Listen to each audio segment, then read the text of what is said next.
Welcome to our I was going to say cyber careers and coffee. This is actually a very special panel we have here today. We are going to be addressing cybersecurity talent retention.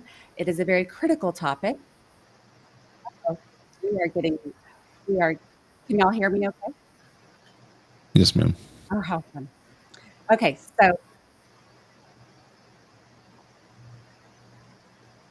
so I'm just going to carry on. We're good, right? Yeah. Okay, so anyway, I'm going to introduce myself. I'm Jessie Bolton, founder and CEO of Bolt Resources, where we specialize in cyber talent development, recruitment, workforce development, all things cybersecurity professionals, that is. So before we get started, I want to go ahead and introduce our panelists. And also let everyone know that this is going to be not only our discussion amongst our panelists today, but also welcoming everyone who is, if you're on the hiring side, employer side, if you're in HR, we want to hear from you. We want to hear what's worked for you and what maybe you're challenged, you're struggling with. And we'll dive into some things and some interesting topics underneath everything. So, all right, go ahead. Marian, if you could please introduce yourself. Oh, it's my pleasure. Hi, everybody. I'm Marian Merritt, and I'm the Deputy Director of NICE at NIST. And NICE is an agency within the U.S. Department of Commerce, and we just focus on the cybersecurity workforce. So we convene a large community that gets together. In fact, we have our annual conference coming up next week in Dallas. But more on our work in a little bit. Let me turn it over to our other guests. Kamal, could you go ahead and introduce yourself, please, Sure. sir? Hi, everybody. My name is Kamal Karat. I'm the UpSec engineering leader at Halliburton. I've been in industry for about 27 years in technology, but shifted towards cybersecurity in the past few years. I'm looking forward to this conversation. Hopefully, we can engage and learn something from each other.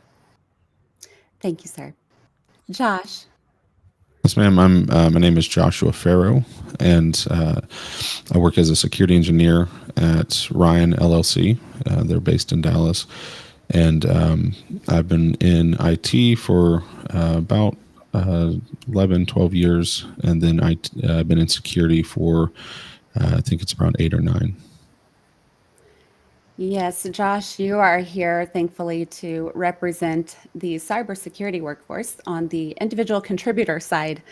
So I'm excited to hear a little bit more from you. So before we dive in, we often talk about the cyber talent gap. We often talk about how do you attract cybersecurity talent. And there's a skills gap. There's a whole lot of challenges we're facing altogether in this industry.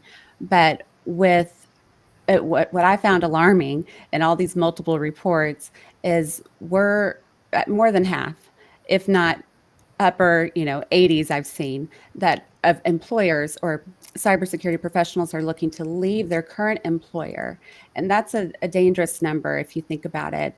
And so what I'd like to touch on and dive into is why are people leaving and why are people staying? So Marian, we've been working together on this cyber talent retention project in order to guide employers on what they can do differently to modernize the talent, their processes in finding talent or retaining them. So could you first introduce yourself and what NICE at NIST does as it relates to industry?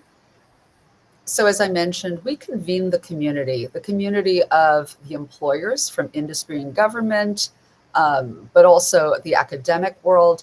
And we get together in monthly meetings and workshops, webinars, annual conferences, because we're really just focused on what are the barriers, what are the key issues that everyone is contending with, whether they are students seeking to find the right education and training, or the employers who are seeking talent, or in the case of this conversation, employers and the workforce trying to understand what it is that is causing people to put a foot out into the, out the door. So what we data, all of us need to understand what is the playing field like. And one of the projects that we fund, seek.org. And if you're not familiar with it, it shows the supply and demand for cybersecurity talent at every level across the United States, and it breaks that data down by city and state, by industry sector, by public sector, private sector. And so just as an example, we're currently tracking over 448,000 open positions in the United States. That means an employer put a job post on Indeed, LinkedIn, Glassdoor, one of these job sites, and they're looking for talent. And so Lightcast and CompTIA, they put that data together so that we can understand what kind of language are employers using for the talent they're seeking, and so forth. Other things that we work on is we have something that's called the NICE Workforce Framework for Cybersecurity. And what that framework does is it codifies a standard language to describe cybersecurity work. And the reason that's really important is, especially as we talk about the reasons people stay and the reasons people leave, we need to talk about of what are the hub, therefore we need, what knowledge do they need? And the cybersecurity framework speak the same language. So whether you're writing a job description or you're putting together a career pathway, you can start to see how if everyone uses similar language to describe work, we can better match talent to the opportunity. So I'll put a pin in it for you. Yes. Thank you. How are you using it in your work? Yes. Good question. Kamal, have you, it's an interesting topic because there was a recent report by SANS, and it was interesting because many employers, HR leaders, are not familiar with the NICE workforce framework, a high percentage. So are you, and have you used it? Yes, I currently use it, and I have used the NIST framework in the past to attain several certifications in ISO and SOC 2. SOC 2 has its own framework, but NIST is quite useful as a standard. So let me just clarify. There is the NICE cybersecurity work, which is how one, and that's definitely the standard throughout the industry. But when we're speaking about the workforce framework, that is knowledge and skills required to perform tasks in cybersecurity. And there are 52 different work roles that have been defined in 7 different categories of work. So for example, a category is like oversee and govern, protect and defend. And the categories and the work roles are always being revised to reflect the actual work that people do. But Jessie, when you say, for example, you quote the SANS research that there's a low percentage of people with familiarity, I'm not surprised to hear that. We are still in marketing mode. So whereas the cybersecurity framework, the workforce framework, is standard in the federal government and standard for federal contractors, we're still making inroads to make sure that every employer is aware of it. And it's really not, y'all have done a good job, I think, that modernizing it or updating it. So it's pretty easy to use, and we're not going to talk about it the whole time, but I would encourage everyone to, I'm going to put a link in the chat here in a little bit to visit it. It's very, very helpful for job descriptions. And I think that's a different topic, but definitely we'll put that link in the chat. I wanted to kind of dive into the cyber retention challenges. Working in the Modernizing Talent Management working group, we talk about these issues on a regular basis, but to bring to surface what's really going on the hiring side or challenges, I'm going to start here, and then I welcome anyone who has questions, any of our attendees. Please feel free to talk about any challenges that you're facing. But Kamal, can you talk about just from a leadership standpoint what you're seeing? Are you having challenges? There's always challenges in recruiting top talent, but cybersecurity is a fast-growing industry, obviously, and it's very hard to staff at the current moment. But also, from a retention standpoint, it's quite a complicated question because there's a lot of reasons why some of the numbers you shared earlier about people wanting to leave their current work. I find this attributed to several contributors. One is many companies not all of them, but quite a few, don't make the right level of investment in cybersecurity until something bad happens, and then it's an afterthought, and then they get the motivation, right?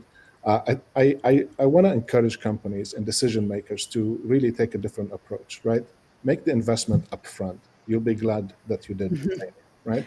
The world we live in now, with wars and nationally sponsored cybercrime, and the reality of what we have to contend with in our industry, it's a different world than it was 10 or 15 years ago. So you can't use whatever models or data or budgets that you had in the past to counter the risks of today. Let's dive into that.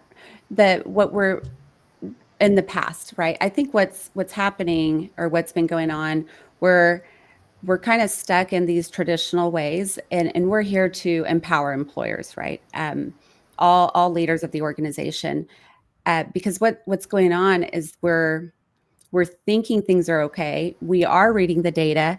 And I say we, being on the hiring side, it seems that there is a disconnect between the employer or the hiring manager and the actual individual contributor. And Josh, I want to get your input on what those might be, because it's not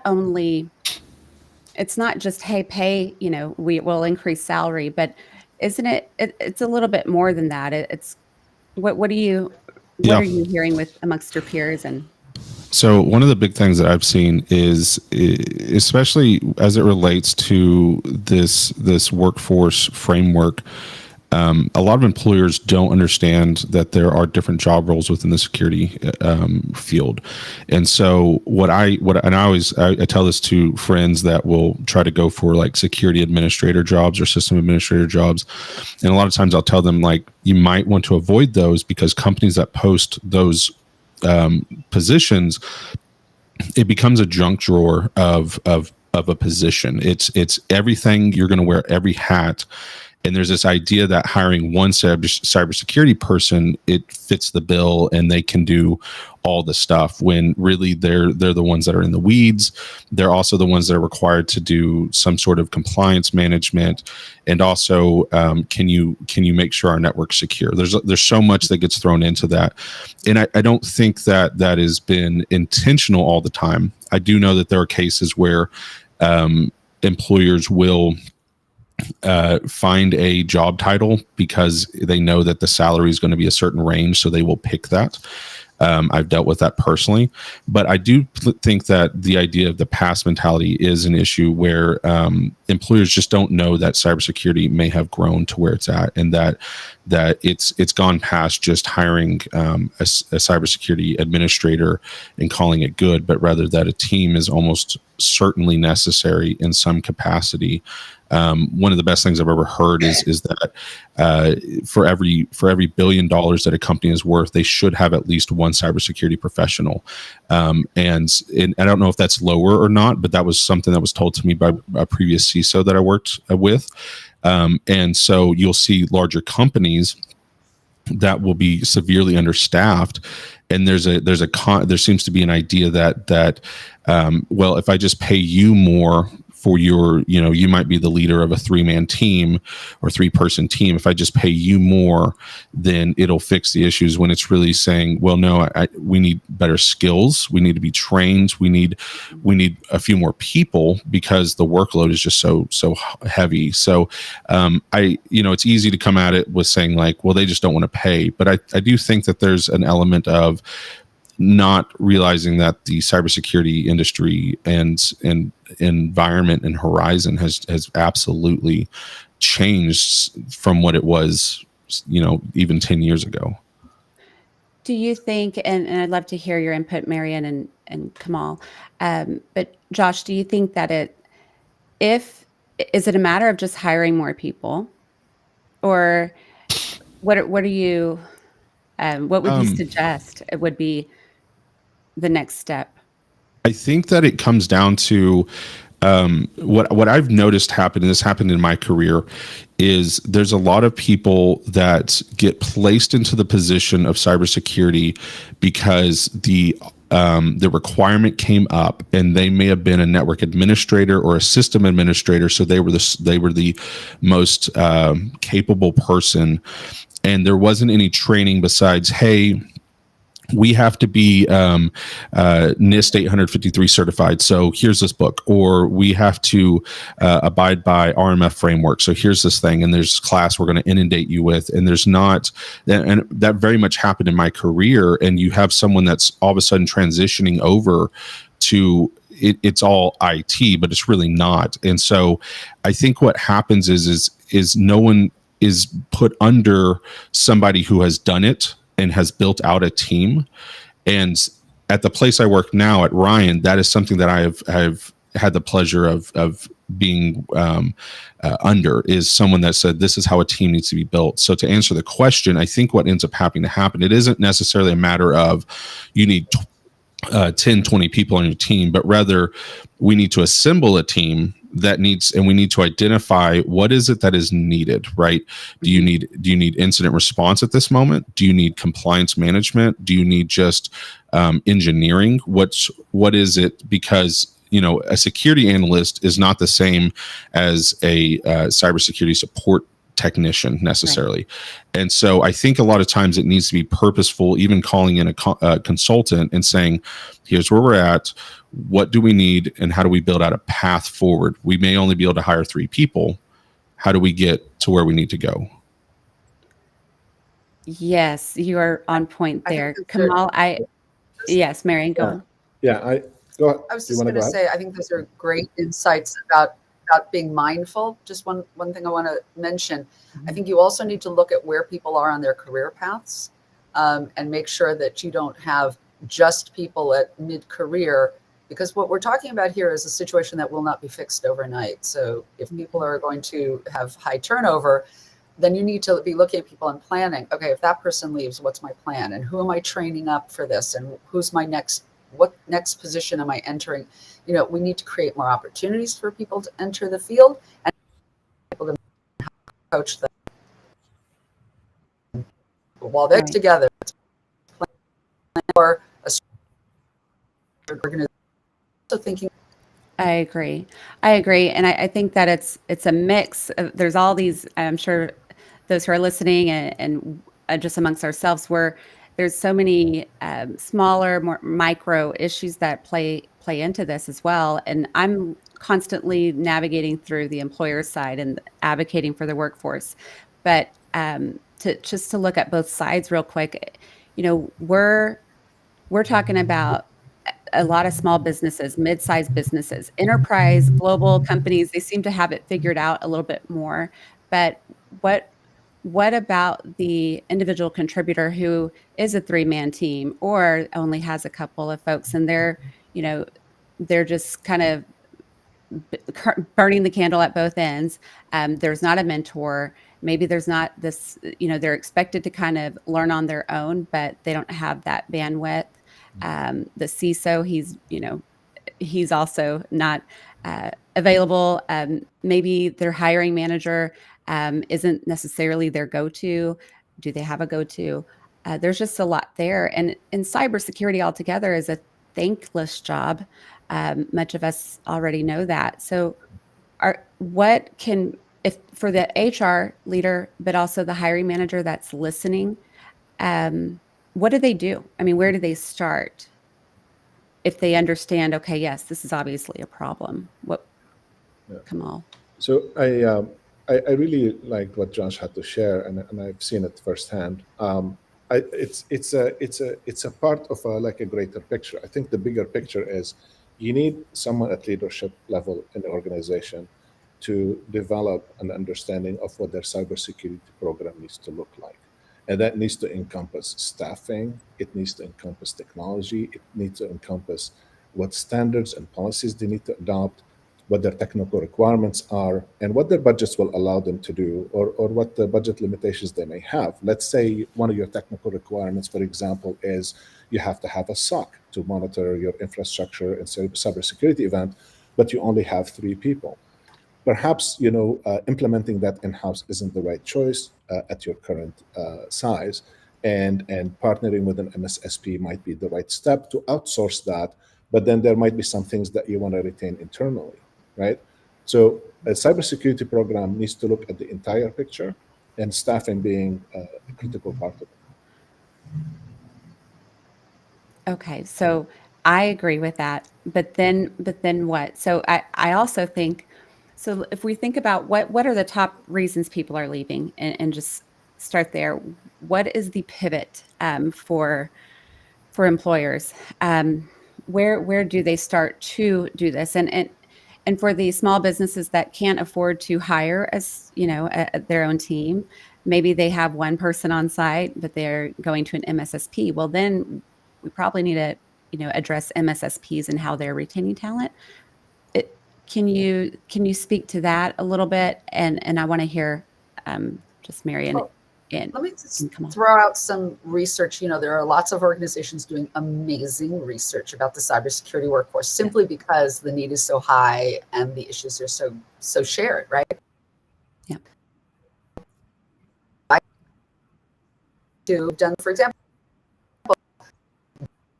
most people are pretty satisfied in their careers in cyber. It's about 70% satisfaction, but there has been some dips of lately, and I think it touches on the issues that we've talked about. Some of it's simply that the pathways are unclear, and so people don't know where they go to next. I mean, these are the things that affect people's happiness. But overall, it does come down to the numbers of staff and the budgeting, and we've talked about this, right? So 67% say their organization is short-staffed. We're not surprised. A lot of people point to skills gaps, that people either are coming on board and they're not exactly possessing the skills that are required, or as the organization itself is evolving and the threats are evolving, maybe they're getting more into cloud security or they're working in artificial intelligence. So skills will continue to be a big topic of not only why people leave, but why people are just unhappy in their organization. They look around and there are big gaps and everyone else has to pick up the burden. There's also data out of ISACA. They did some research specifically on hiring and retention challenges, and they identified 5 things. For the people who said that they're dealing with a lot of the number one reason is that CISOs and organizations who say, yeah, that's what I look for, skills in my area, and then it's just a dollar deal. But also for retention of people, the financial incentives they're not aligned properly. So whether that's availability of funds to go to training courses, to go to a SANS course, or to get your certification renewed, is the organization sponsoring you? And not only that, are you given time away from the job, or is this something you have to do in your personal time? And that affects people's morale and their willingness to stick around. We've talked about limited promotion and development opportunities. If you are the siloed individual with a particular skill set and there's no place for you to go, then you have to leave, right? And then there's just stress coming back down to you don't get enough money, don't have enough people feel stressed, stretched. And that the other issue of the 5 was lack of managerial support. And how does that align? And those are all good points. Very good points. But as I talk with the cyber workforce, the other side, they're wanting to leave for reasons that aren't lining up. So, Josh, is that accurate? Is it from what you're hearing? Yeah, and that was something that led to me switching to where I did. In fact, I was security architect at my last employer, and I took a step back title-wise to security engineer, investing in this idea that this company, Ryan, would have, and talking with them, had a career path. And that was something I come to realize that the title I was given at my previous employer was from what I could tell, and in all reality, was based on the fact that calling me a manager would increase the salary requirements. And so the problem is I was still seen as a manager in all aspects of running a team, but not in other aspects. And so in that, another issue that started occurring was everything was an emergency. Projects were an emergency. There was no vision to what projects were supposed to be implemented when. And all of a sudden, it's like I'm working this direction, having my team focus on these different items, and then getting slammed from the side, being said, well, where were we at on this item we asked you about 7 months ago that got paused 3 months ago, right? And so, but I'm finding that happens. That's not unusual, right? That wasn't something that was just weird for my last job. It's something that's occurring everywhere. No one seems to want to line up priorities because everything's a massive issue at the same time, without realizing that, we're keeping the lights on. We're also having to do investigations that come up because I don't know if anyone knows this, but hackers don't care how many projects you have on your plate. You are constantly trying to balance training and the morale of your people at the same time, and also trying to deal with interdepartmental or intradepartmental relationships and attitudes and quirks. And so, I mean, Jessie, I worked with Jessie with just some career coaching, and she got to listen to me just kind of vent about that. And I think that I'm finding that is becoming the norm for a lot of cybersecurity workers.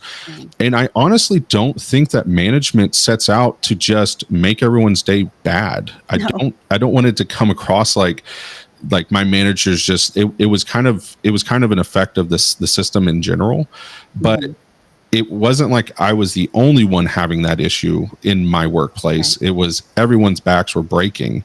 And so I think it's a change that needs to occur, right? From the idea of the workplace in general. Management is what I'm hearing. So then we turn so we're going to thank you, Josh, for sharing that, because to me, that's a raw response to what's going on, and it's actually real because I'm hearing it, not just from Josh.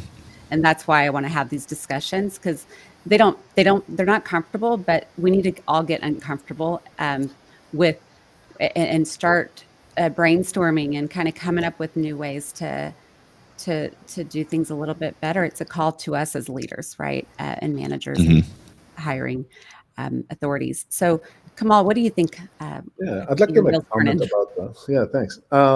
So I think in those situations where, look, it really, a lot of this depends on the size of the organization as well. If you have a small company like a startup, and the number of resources on the cybersecurity is limited, say 2 or 3 people team, they probably won't hire a manager for that team. They probably roll them under IT, and now they're being managed by a set of leadership that really doesn't understand cybersecurity very well. It's very hard to set them up for success that way. So that could be like a really big reason there. I don't know, Josh, maybe you can verify that for me. So it's really important to figure out that part. But then also the other issue that Josh raised is like, everything is an emergency. It's very interesting how that's a phenomenon in cybersecurity, because let's say, you're a product engineering team. You have project management, right? You have sprints, you have a backlog, you have features that need to be developed. Yes, everybody wants you to develop all the features in the first release, but we all know that's not going to happen. So your work gets coordinated for you, and you work on it over time to achieve, whatever outcome you need for your customer. Cybersecurity is treated a little bit differently because, oh, look, this is a security issue, it has to be fixed right now. But if you put that kind of lens on it, everything has to be fixed right now. So you're constantly fighting fires. Nobody structures the outcome of cybersecurity in terms of projects over time. So I think it's really good to kind of like take note of that and look at cybersecurity in terms of risk, acceptance, and prioritization, right? What needs to be done today? What can wait till next month? And what can wait until later this year, right? This is a really good way to avoid burnout, because if that isn't done explicitly, you're going to have a lot of people feeling like Josh does, being overwhelmed by amount of things they have to do as an emergency all the time. That's just not sustainable. And I do have one thing I would like to add to that we, if that's all right, we noticed, when you're dealing with shareholders at times, a lot of times you'll have your board, right? And so they're not usually dummies to this stuff. What we started noticing would happen is you would have people go to conferences, hear something, come to the next meeting, and say, we really need to get something like that. And then that would shuffle to the top. And really, we need to have leadership needs to protect the IT folks from that in saying that, yes, this is like that might be a valid point. This is what we have on the table on the agenda at this moment. We are going to take that into consideration. We hear what you're saying. And I get that that's a fine balance. I've never had to talk to a board. I've never had to do that. So I don't know the pressures that takes, and I can only imagine. But it does help whenever you have your people saying, hey, can you stick up for us? Like say, like, is this a priority or is that a priority? And are we going off of the flavor of the day? Because we know that this is all an issue, but what do you want us to get accomplished this month, the next 6 months, the next year, the next 5 years? And so it requires that strategic, operational, and tactical strategy that's being developed and vision that's being developed. Well, I want to just remind the audience, if you do have any questions or feedback, please share with us. If we are completely off, let us know, whether you're on the hiring side or, an individual contributor. I'm loving what I'm hearing, but I also want to, there is a comment in the chat right now. I want to go ahead and introduce this topic from Dr. Abdullah. Does outsourcing cybersecurity services to specialized firms, so be that a SOC or incident response, pen testing, et cetera, does it make companies invest less in the workforce because they don't want to pay twice for the same task? If yes, this would most likely make the demand for cybersecurity workforce shrink drastically inside companies. And similarly, MSSPs wouldn't be able to hire so many because they will squeeze the existing to serve more customers, right? What's the solution? It is a great comment. I hear it, but yeah, ultimately, what is the solution or suggestion? Can I throw my 2 pennies in for this one? Do it, please. Only because I've done it a few times. Uh-huh. Okay, so great question, Dr. Abdullah. I don't look at this in terms of like cost and saving money. I think usually when you want to consider outsourcing your SOC or your incident response function, it is the goal behind it is typically, how do I get to a good level of cybersecurity practices and resources and technology very quickly with as little investment as possible. So if you were to build a SIEM and configure all your environments to send you all this data and train staff and have 24/7 by 365 coverage, that takes a lot of time to implement. So if you have the time to do that and you're not in a hurry to get there, and maybe a 1 year's runway is about fair for a small size company, that's the right path. But if you have a more imperative reason why you want to do this sooner, outsourcing makes more sense, because you can get onboarded into a service of that nature in a matter of weeks or months, and then you have coverage for your environment a lot quicker. Now, the cost really is something to think about, because typically those MSSPs, they have to buy that technology, they have to staff the same people you're eventually going to hire, and they have to put a premium on top of that as well, right? Last point I want to make is, typically companies that are going through growth, they would go the MSSP route, okay, so that they can get from zero to, hey, I have security or some kind of security, cybersecurity posture that is adequate for my business, while they build these internal resources. And then as they grow as a business and things start to make sense for them to insource those services, then that's kind of more transitional for them. Well done. I could not have answered that question, so thank you. Do you have anything else to add, Kamal? Unless there's a follow-up from Dr. Abdullah, I hope Okay. my question was... So I want to ask the audience what strategies have worked, and are they, is talent retention a problem at all? Because we're seeing the data reports, and I'm hearing one thing, of course, just being on the recruiting and talent search side. But if you're HR, if you're a hiring manager, what issues are you seeing and strategies in place. So we may And if not get, go on. Yes. I was Marian. just going to jump in here from the HR leader.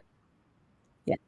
Our HR folks in the cybersecurity borders know that SANS and SHRM partnered up. So SANS, everyone knows for the cybersecurity training, but SHRM is the Society of Human Resource Managers, and it's a massive organization of HR leaders.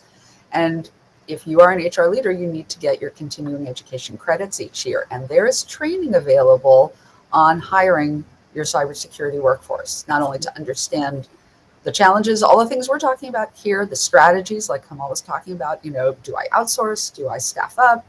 And also, what are the different kinds of work roles? Because we want to make sure our HR leaders understand that there is a wide spectrum of types of jobs in cybersecurity. So that training exists in the SHRM catalog, and I just want to make sure I mentioned it so that people know to go look for it. That is it's a game changer, though. I mean, that is a big deal. I think there's not enough room. I've talked to a few HR leaders who aren't familiar with the resources readily available, and it just seems like such a big, problem to solve. And so I do know of some that are turning to ChatGPT to write their job descriptions, and they're doing whatever they can with what they know how. But what you just mentioned, I think that could be a game changer for sure. Thank you, Dr. Abdullah. Yes, he appreciated your answer, Kamal. And okay, so talking more prescriptive about cyber talent retention, and again, if you're listening, please feel free to add your input. I would love to hear it, and we can discuss. But what would be the solution to the person that does want to leave? If we're already kind of parched, if our teams are parched, what, Kamal, have you been able to implement in your own teams, in your own day-to-day? I know you're leading, and I've heard a couple of things that you've done. I'd like to, if you could share with the panel and our audience, Love to. what has worked. Because and I'm just going to say real quick too, I always extend my questions because my brain is, very ADHD. But from what I know of Kamal, you're a very empathetic, highly emotionally intelligent leader, which I'm trying not to put my 2 cents in everything, but I tell you, that is a game changer in retaining talent across the board. So yeah. Thank you for that compliment. Just appreciate that. Yeah, I mean, look, if you're in a leadership position, hopefully you've developed those gifts. But to answer the question, like, I think if you're someone who's ready to leave, hopefully you haven't let it get that far, okay? There are a lot of things that can be done. I'm gonna speak a little bit anecdotally here. What I'm about to share with you comes from my direct interactions with my teams, not in just current role, but previous roles as well. And after you have a lot of like these one-on-one conversations with the team, and you try to kind of like explore what their passions are, where they want to go in their career, what's really important for them, you start to develop like a really good understanding in general ways. And these are like the top things that come to mind from those conversations. Mm-hmm. People love certainty. Okay, there's just no getting around that. Okay, and then if you're in an organization that hasn't figured out how to put together a job description for the right role, and there's a diversity of roles in cybersecurity, as Josh indicated, and we can talk about that some more. But if that's where you're starting, you're not there yet. Okay, people need to know what their career path looks like. Okay, and sometimes they're pretty selective about what they want to do, and sometimes they're really not certain. So you have to have an explorative conversation with them, offer them some options, give them opportunities to try different things. Okay, there's so many roles on the team. For example, some of it is like AppSec, some of it is like specific AppSec, which is like hands-on pen testing for applications. Some of it has to do with governance and compliance. Some of it has to do with SOC and troubleshooting and finding root cause analysis and remediating things. Some of it has to do with patch management. And they're all very, very unique roles, and they're specialized in different ways. Yes, they have some foundation in common, but they're more specialized the more time you spend doing those roles. And so some teams might benefit from having their roles rotated from time to time if they want to participate in that. Give them exposure to things. You don't know what you don't know. And sometimes you're shocked how much they love doing something they've never done before. It's just that they never had the opportunity. So open the door to people, let them try different things, help them understand what it is they're excited about. There are some people who will have no problem operating on a SOC, watching the monitor, looking for events, troubleshooting things, triaging, finding root cause, looking at forensic data. You have some engineers who about 2 weeks of that is more than enough, and now they want to go do something different. So find out really where their passions lie, what they enjoy doing, and how they want to develop themselves in that direction. Okay. Excellent. Excellent. Are there any assessments? Because I think there's a lack of tools as well, or resources that hiring managers or HR may be unaware of. Are there any ways that you would go about learning beside, or maybe it's just a simple ask, right? Yeah, yeah. I really don't want to talk about those tools a whole lot because I don't think I have as much experience with them as the other set of tools that I do True. want to talk Yep. about. Engineers are also very excited about the technologies they get to use. Okay, Yes. so if you're in a position of making procurement decisions on what technologies you want to use for specific cybersecurity tasks, it's very important that you evaluate those things and you get the teams involved in any kind of like a proof of concept or evaluation of technology. Engineers want to use the latest and greatest tool. Yes. Okay, now you can't always shift if you've made an investment, but as you're making those investments, as you're upgrading technologies, as you're looking for the next best thing, make sure that the team is involved in evaluating these technologies. Very important because that's really what they use all day to do their jobs very well. And again, that ties back into the whole budgeting question. As a healthy cybersecurity organization has to have a healthy budget. And Yeah. for the contributors on the call, and if you're thinking, hey, Kamal, look, well, I'm interviewing with all these companies. Which one should I go work for? There's a few things you can do during the interview process. You might be able to ask the hiring manager a straight questions like, "What was your budget for cybersecurity last year?" They may share that, or they might withhold that.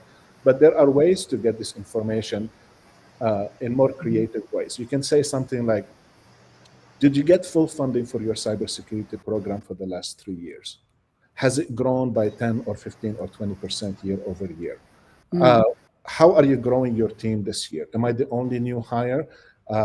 What are the gaps on the team that you're hoping to fill, right? What do those job descriptions look like? Or do you expect this one cybersecurity person to do it all, right? Because there are some unrealistic expectations out there. I don't mean to be critical, but I'll just point one out for the sake of the exercise. Let's say the company takes a strategic decision to say, oh, I want to be a multi-cloud organization. I have software, I want to put it on Amazon, I want to put it on Azure, I want to put it all over the place. And then you want to have one person who's going to secure all these clouds. Yes, they are both clouds. They have some services that do similar things, but the nuances between them can be quite extreme sometimes. You have to be really specialized in this cloud and really specialized in Yeah. this cloud. And I think to have one person know the security of both clouds extremely well is a misplaced kind of like Mm. goal, right? So it's very important as the business makes decisions about technical directions they want to take, how it has impact on cybersecurity, right? If you wanna go down the path of supporting both clouds, make sure that you have enough budget to hire people who can support both clouds at the cybersecurity level. Excellent insight. I and that's exactly what I wanted, because I think that there's some managers or employers out there that just aren't sure how to go about things, and maybe they think they're doing it fine and it's working for now, but different perspectives. We all learn from each other. So thank you, Kamal, for sharing. I do want to share a comment or a couple from David. He says there are a variety of reasons for the retention issues: company culture, leadership, remote opportunities versus hybrid, on-site salary, and so contract work versus career growth path and job security. So absolutely, these are all critical issues that we're facing. But that's my input. Some security leaders who I have spoken to allow cross training within other teams to keep their internal talent interested. So yes, interesting. Yeah, those are good points, David. Thank you for sharing. And if I may, you mentioned company culture. Well, there's company culture, and then there's the team culture. And team culture is a special group, and maybe you're looking around and there's only 20 for the work, less than that, around diverse ethnicities. So how do you make people feel when they join your team? I mean, this is just basic management principles, but you want to look at things that, for example, the Women in Cybersecurity or WESIS group did some research on exclusion, feelings of exclusion as a reason that people leave an organization, and they may like the manager, but nobody eats lunch with them. Or, for women, if all the team outings are whiskey and golf, whether you're a woman or you're not a woman, that may not be your thing. So it can be sometimes these small issues that make people just not feel like they are truly 100% part of the team, welcome, and that leads to feelings of exclusion and yet another reason to leave the organization. Now, they're not going to say in their HR exit interview, oh, it's because nobody invited me to lunch, right? Absolutely. They're going to just say, nobody seemed to be interested in me or my voice. I didn't feel like I If was. they say anything. Yeah. So, excellent points, Marian, because this is the underneath. If we peel back layers, and where we really need a focus is humanizing humans. And I talk about it. I like saying it because it's just so freaking true. We have to remember that we're all human, and a lot of us in cybersecurity or IT aren't extroverted, or maybe we don't drink. Maybe we're not interested in another happy hour. So how do you, from a leadership point of view, a hiring point of view, how do you include everyone and help women, or help, the neurodivergent professional, the individual contributor that is just not all about that life, feel more connected and appreciated or seen? Who's that question for? Everyone. If you, Kamal, you're welcome. Josh, please, anyone. I mean, I know I don't manage a team now. I did manage the team at the previous one. One of my things that I'm sure my guys got tired and sick and tired of hearing constantly was, I want to know if I'm messing up, and I want to know feedback. But this is an open discussion. I mean that wholeheartedly, and I made it very clear. Your employment is not based upon your feedback of me, right? And that has to be clear, that because people that care people that don't care don't give feedback, if that makes sense. People that care and want things to change because they want to stay, that is a warning shot at times, to say, look, something's wrong. It's the temperature in this room is a little off, and I really enjoy this place, but things need to be changed. And whenever people, criticism is not easy, but I think having and establishing that line of feedback, and also requiring it from a top down between you and your employees, but also requiring it between employees is necessary. Management's not easy. And that was my first foray into that. And it's a lot, I think a lot of people will get into management thinking that they will continue to be able to do a lot of the in the weeds type of activity. And it's not, right? It's a good manager realizes that that they are there to not babysit, and that is not a good place to be healthy. A good health place to be manager wise. It is to ensure that the environment that you are culturing and leading is healthy, mentally, physically, if you want to include spiritually, I don't care, but it is a healthy environment. I think that is the thing there. Healthy people, and I always told my team this, I want you healthy before you're productive. Healthy people are productive every single time. If you love where you go, you like to wake up and come to work, you will always be productive because you believe in the mission of what you're doing. And so when you feel included and you feel like you get to say, hey, I know that we went and got cigars last time. Totally cool with that. Totally fine with that. Can we go to somewhere else this time? And everyone say, cool, sounds good.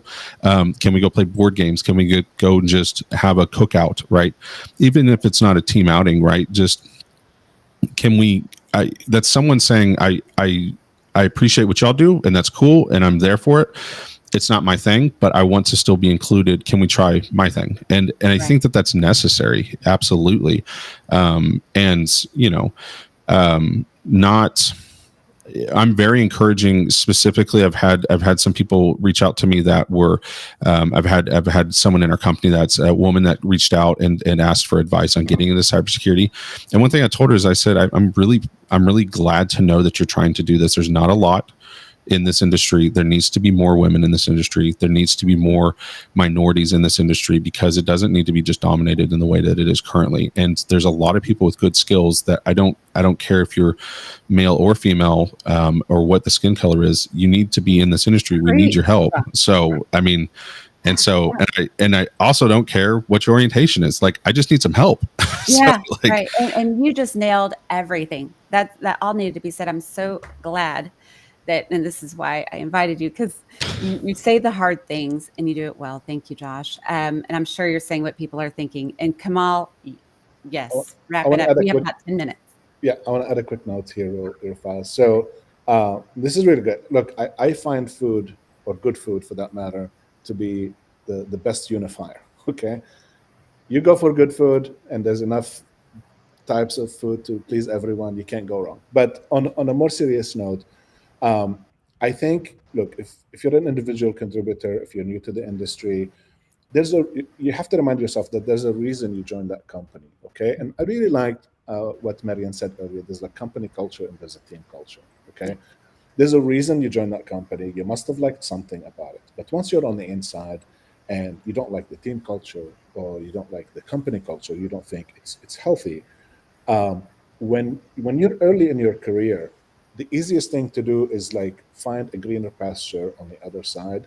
And very often you'll be disappointed, because from the outside everything looks green, right? And you might change jobs and you go to the next place, and after 3 months it feels a lot like the previous place. Now, once you've done this iteration, like I have done earlier in my career, and that's why I'm sharing it with you, because it's time to give back, you come to the realization that it's more important to be an agent of change. If there's something you don't like about your team culture that's just not working out, have discussions with your manager. I find a lot of managers get promoted because they were great technical contributors, and they've done such a great technical work that their reward is to be promoted to manager, but nobody really trained them to be how an effective manager, right? And so Interesting. giving them feedback is really helpful to them. You're developing them through that experience and helping them understand that, look, hey, the culture isn't great. Sometimes you might shock them a little bit because they're not spending time focusing on that because there's so many other technical distractions. Mm-hmm. And help them understand that what changes they can make as a leader to foster and cultivate that kind of culture that would be, what is more conducive to the team. Now, if it's a company culture, then that's why companies have those surveys. That's why you have leadership meetings. That's why sometimes you can do skip levels. You have a skip level with a senior leader. Let them know that, hey, look, I work in this other company and they had a really good program for this, and they had better training, or whatever qualities you want to bring to the new place. Advocate for them, right? Be an agent of change. Improve your environment for yourself and people who maybe don't have the courage to speak up. Mm-hmm. If you don't do that, you're just going to be moving from one place to another and feeling disappointed all Right. along. So take a step forward, take a step up, be sincere about your views and your feelings on things, and state the issue and help people advocate on your behalf. Mm-hmm. Okay? Bring them on board. Let them see it from your standpoint. Those are excellent points. I just want to add to those a little bit, just on both sides. I think there's a disconnect, and also we need to realize that a younger generation is really starting to take over in the upper 50s and 60s, 60% in cybersecurity alone. And so with that, there's some soft skills that aren't quite there. And it's I'm not trying to insult anyone, but there is a lack of assertiveness, and there is a lot of uncertainty in their day to day. But then you put cyber into it, and some of them, and I've heard it straight from those folks, is, my manager, they really don't care. and there's some other issues, underlying issues, and it's almost like, choose your own battles. I'm already dealing with a lot. I'm not going to touch that. And the quiet ones often are the ones that are thinking of leaving, because their manager isn't asking, how are you? Just a simple, how are you? Or those performance reviews, they make fun of them, the individual contributors on the, they're just going to say what you want to hear. The manager wants to hear and move on, unless, and this is the other side, unless the hiring manager takes the initiative. If there's not leadership training, if they don't know how to lead, or maybe they're in the management position because they were technical and they didn't really want to lead people anyway, but they're just kind of pushed into it. At some point, it's a call to management and upper leadership to say, hey, I need to kind of get uncomfortable and empower my team, open the door, ask the questions, and maybe shift their So style. I want to harken back to something I brought up earlier, which is really thinking about how we are developing early career talent. You're not going to keep this generation for 10 years in your organization. I mean, it would be unlikely. And if it happens, it's because you had a career progression path that met their needs and interests, and those change. Right.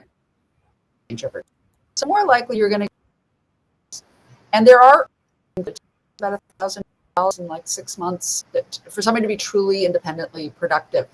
So your goal as a manager, as an organization, is to keep them well beyond that initial training period.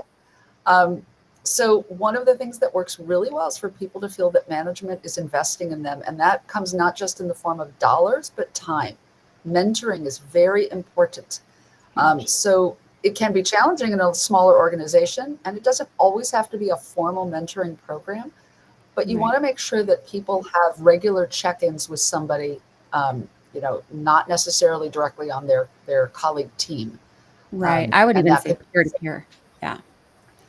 And if your organization can support it, think about developing those employee resource groups based around whatever need, issue, membership your team members may belong to. So that could be a women's group, a veterans group, but really you're just giving your employees other avenues for developing their skills. And it could be those soft skills by having, regular opportunities for people to practice presentation skills. It's on the line.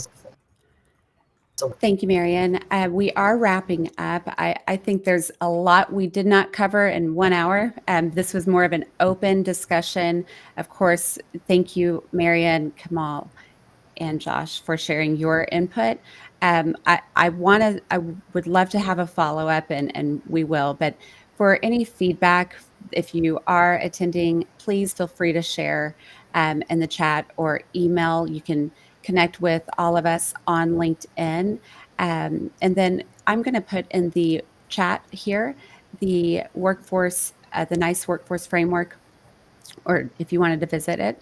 And then we are also inviting HR leaders and hiring managers, as well as individual contributors, to share their insights via survey, 3 to 5 minutes. It won't take long, we promise, because we are going to be creating a guide that is more prescriptive for the hiring managers and employers to retain talent. And so we would love your input one way or the other, because the only way we're going to make things happen in our favor and secure our organizations is by working together and opening up and sharing our resources. So thank you all. If there's any last minute questions, I don't see any. All right. Thank you, Dr. Abdullah, for your feedback. All right, I'm going to say goodbye to everyone, and stay tuned because we're going to take a deeper dive, or I know I will. I'll be sending out some stuff. Thank y'all. Have a good